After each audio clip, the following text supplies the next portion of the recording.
주께서 내 내장을 지으시며 나의 모태에서 나를 만드셨나이다. 내가 주께 감사하옴은 나를 지으심이 심히 기묘하심이라. 주께서 하시는 일이 기이함을 내 영혼이 잘 아나이다.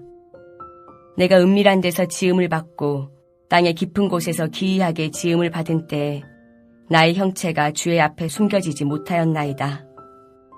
내 형질이 이루어지기 전에 주의 눈이 보셨으며 나를 위하여 정한 날이 하루도 되기 전에 주의 책에 다 기록이 되었나이다. 하나님이여, 주의 생각이 내게 어찌 그리 보배로우신지요. 그 수가 어찌 그리 많은지요. 내가 세려고 할지라도 그 수가 모래보다 많도소이다. 내가 깰 때에도 여전히 주와 함께 있나이다. 하나님이여, 주께서 반드시 악인을 죽이시리이다.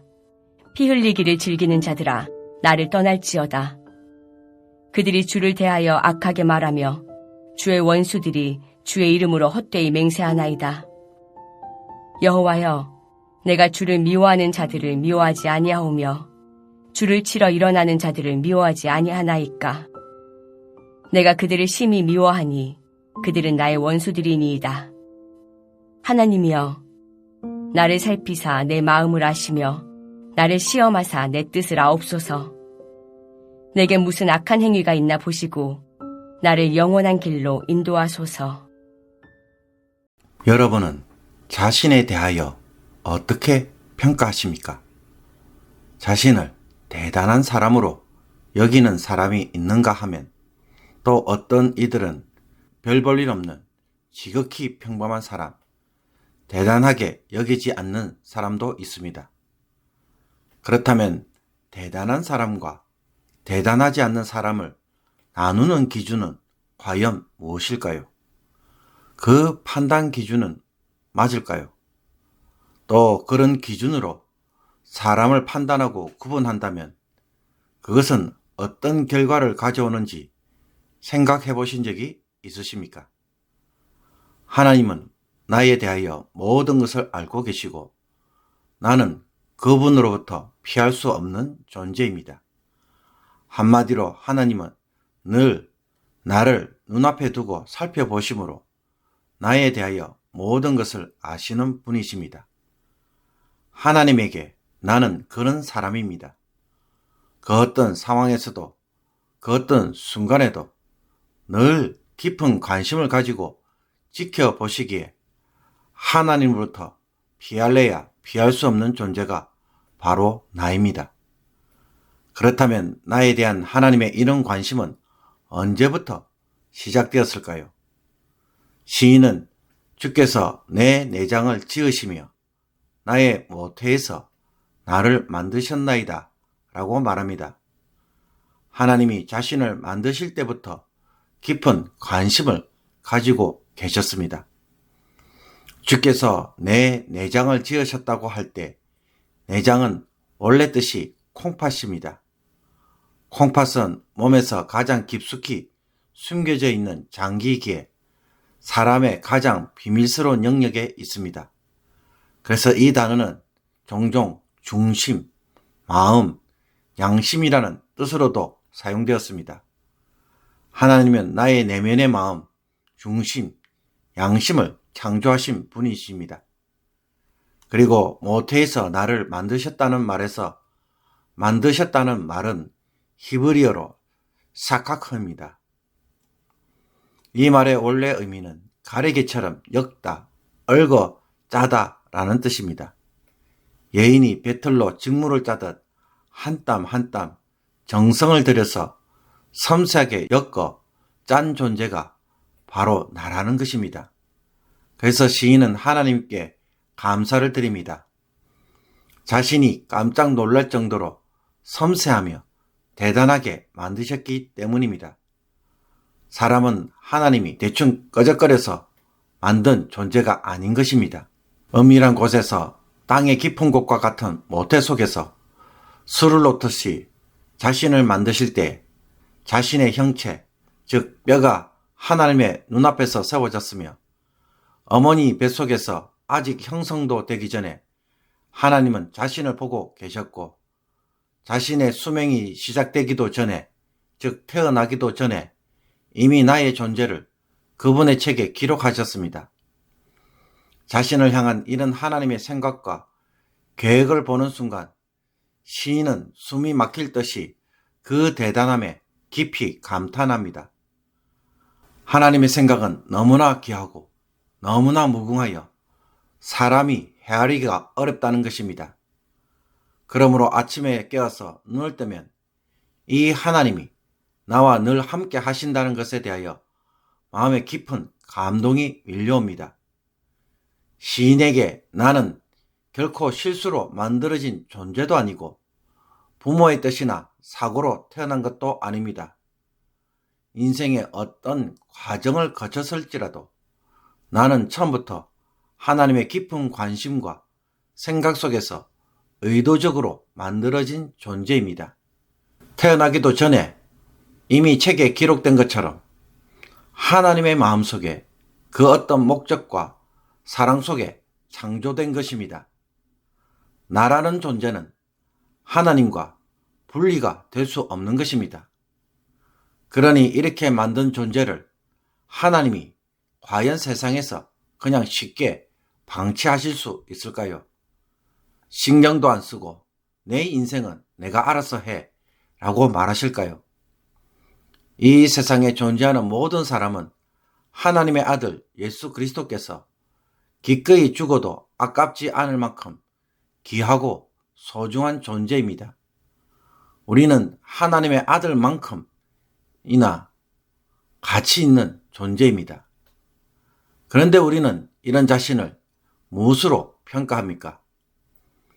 다른 사람과 비교를 통해 우등과 열등으로 평가하고 돈으로 평가하고 지식으로 서열을 매기고 자기 이익에 따라 점수를 매기며 차별합니다.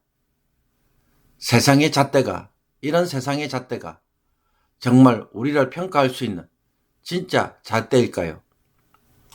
그런 잣대로 사람들을 늘 평가하다 보니 어떤 사람은 살아 있어서는 안 될 사람이 되기도 하고 어떤 사람들은 돈이 없다는 이유로 자살하며 어떤 사람들은 다른 사람을 종처럼 취급합니다. 이와 반대로 사람을 살리는 진정한 잣대는 무엇일까요? 하나님 앞에서 그 어떤 존재도 아무렇게나 살아갈 수 있는 존재가 아니며 하나님의 창조 목적을 실현해야 할 귀한 존재로 바라보고 그것을 도와주고자 할 때 그것이야말로 우리를 바로 세우고 세상을 바로 세우는 기준이 아닐까요? 들깨 식물을 옆에서 자라나던 토마토가 말합니다. 여름 내내 푸른 이파리만 맺는 것을 보고는 자랑할 것이 없는 천박한 인생이라고 말합니다. 과연 그렇습니까? 깻잎을 많이 맺으면 그것으로 충분합니다.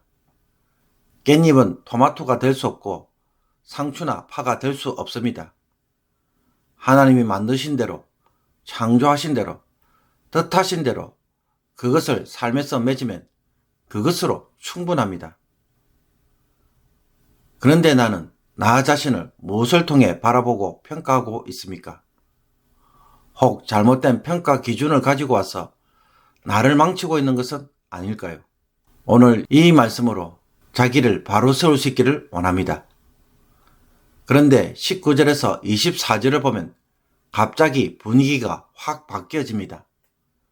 하나님은 반드시 악인을 죽이실 것이라고 선언하고 있기 때문입니다. 이 악인들은 피 흘리기를 즐기는 자들이고 주를 대하여 악하게 말하며 주의 원수들이자 주의 이름으로 거짓 맹세를 하는 자들입니다.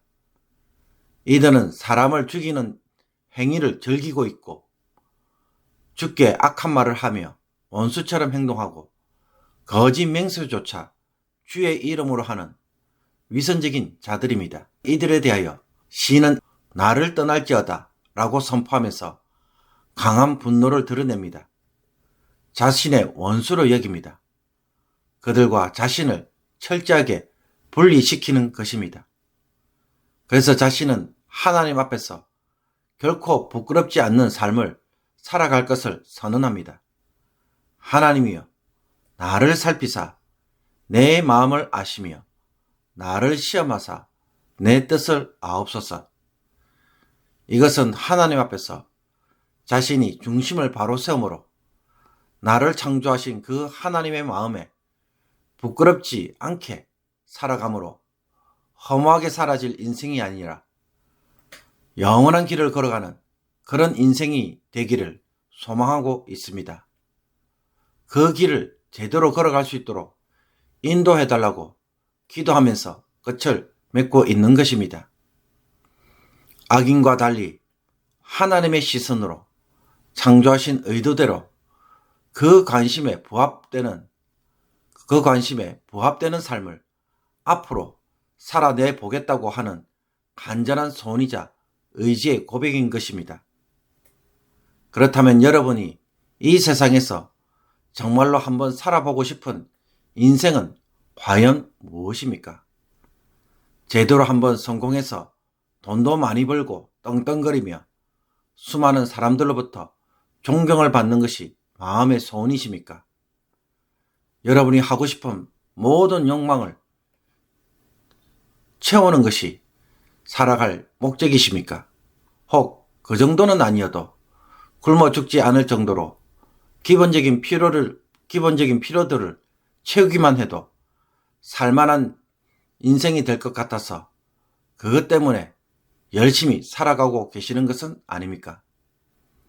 하나님이 모태에서부터 깊은 생각을 가지고 만드셨고 눈앞에 늘 두고 살펴보고 계십니다.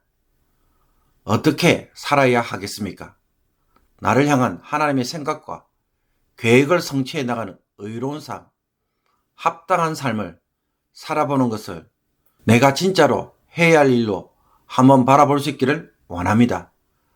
따라가는 것이 아니라 다르게 사는 것에서 하나님의 생각을 성취하는 귀한 성도가 되기를 주님의 이름으로 축복합니다. 기도드리겠습니다. 하나님, 어떤 목적으로 얼마나 깊은 사랑과 관심으로 나를 빚으셨는지를 깊이 묵상함으로 악인의 길을 걷는 자들이 아니라 하나님의 손길에 자신을 끝까지 맡기는 자가 되게 하여 주옵소서. 세상 속에 살다가 험하게 끝을 맺는 자들이 아니라 영원한 길을 걸어갈 수 있는 성도가 되게 하여 주옵소서. 사람들과 세상의 잣대로 자신의 인생을 스스로 무너뜨리는 자가 되지 않게 하옵소서. 나를 부르신 하나님의 뜻과 하나님이 나에게 주신 사명을 온전히 이루므로 하나님 앞에서 부끄럽게 살지 않게 하여 주옵소서. 내 안에 감춰진 이 하나님의 영광을 드러내고 주님을 맞이할 수 있는 복된 인생이 되게 하여 주옵소서. 예수 그리스도의 이름으로 기도하옵나이다. 아멘.